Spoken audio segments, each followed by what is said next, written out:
Hello students, आज हम देखेंगे स्टैंडर्ड 11th के चैप्टर 7 का टॉपिक नंबर 7.4 कणों के निकाय का रेखीय संवेग। इसके पहले की वीडियो में हमने वेग तथा त्वरण की बात करी थी। इस वीडियो में हम रेखीय संवेग को जानेंगे।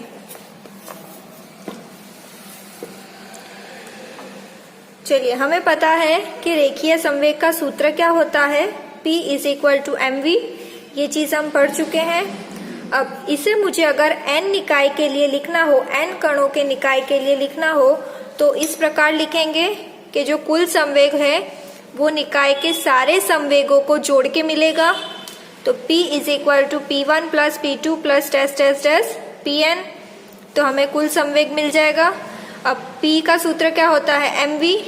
तो P1 में हम क्या लिखेंगे, m1 v1, P2 में m2 v2, Pn में mn vn। इसको बोल देते हैं नंबर 1। इसको हमें शॉर्ट में लिखना हो तो हम कैसे लिखेंगे, इस प्रकार। P क्या होता है, mv, m को नीचे ले आएंगे और इसको हम कैसे लिखेंगे, सिग्मा mi vi। ऊपर ले जाएंगे तो यही फॉर्म आ जाएगा। इसको बोल देते हैं नंबर 2।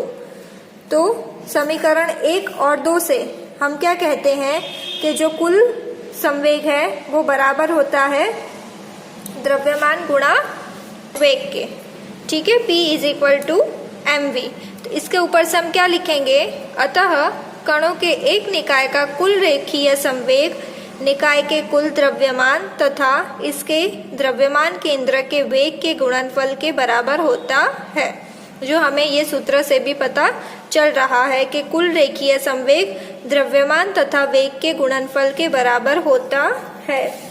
अब इसको मैं अगर दोनों तरफ अवकलन करते हैं तो क्या होगा, dp/dt = m dv/dt। अब हमें पता है कि वेग का अगर हम अवकलन करते हैं तो हमें त्वरण मिलता है। तो इसकी जगह पे मैं क्या लिखूंगी, a। तो ये हो गया मेरा ma। तो ma किसके बराबर होता है, बल के। बल यहाँ पे कौन सा होगा, बाह्य बल, क्योंकि आंतरिक बल तो निरस्त हो जाता है। तो dp/dt = F एक्सटर्नल, मतलब कि बाह्य बल। तो ये हमें एक सूत्र मिल गया कि dp/dt बराबर होता है F ext। यह गति के न्यूटन के द्वितीय नियम का कथन है जो कणों के निकाय के लिए लागू किया जाता है। यदि कणों के किसी निकाय पर लगे बाह्य बलों का योग 0 हो, तो अगर बाह्य बल 0 होगा तो dp/dt क्या हो जाएगा, 0। और इस कंडीशन में P क्या हो जाएगा, अचर हो जाएगा। कब, जब बाह्य बल 0 होगा तब।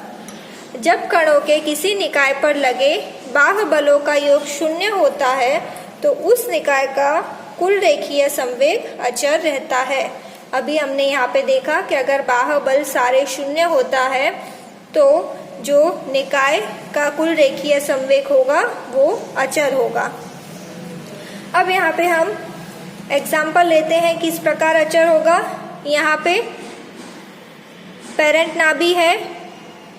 अब पेरेंट नाभि में से क्या क्या निकलेगा, एक तो अल्फा कण निकलेंगे और डॉटर नाभि निकलेगी। ठीक है, यहाँ पे पेरेंट और डॉटर नाम दिया है। अब ये विरम अवस्था में होंगे तो इसका द्रव्यमान कितना होगा, M + m। अल्फा का द्रव्यमान लिया है मैंने m और डॉटर का द्रव्यमान है M। इसका वेग होगा v और इसका V। ठीक है, तो यहाँ पे आप देखिए जो अल्फा है वो इस तरफ जाएगा और ये डॉटर नाभि इस तरफ, दोनों एक दूसरे के सामने जाके निरस्त कर देंगे। तो यहाँ पे बाह्य बल है 0, तो dp/dt 0 है तो P क्या हो जाएगा, अचर हो जाएगा। ये चीज़ अभी हमने देखी। अब यहाँ पे आप देखिए संघट्ट के पहले क्या होता है, तो संघट्ट के पहले यहाँ पे संवेग कितना है, m + m, क्योंकि सूत्र होता है mv। तो m की जगह मैं क्या लिखूंगी, m + m, पेरेंट का इतना है और गुणा v। अब यहाँ पे v 0 है क्योंकि विरम अवस्था में है तो 0, तो पहले क्या हो गया, ये 0 हो गया। अब संघट्ट के बाद क्या होगा, तो संघट्ट के बाद क्या होता है, m गुणा v + m गुणा V। तो अगर ये 0 होगा तो मेरे पास क्या मिलेगा, v is equal to minus M upon M V. तो इससे क्या पता चल रहा है हमें कि जो अल्फा कण है और डॉटर नाभि है वो दोनों क्या हो गए, एक दूसरे के विपरीत होंगे। ये माइनस साइन है वो क्या दर्शाता है, एक दूसरे के विपरीत। ये एक खाली एग्जाम्पल दिया है कि कुल रेखीय संवेग अचर रहता है। ठीक है, अब हम नेक्स्ट वीडियो में हमारे दो सदिशों का सदिश गुणन के बारे में देखेंगे।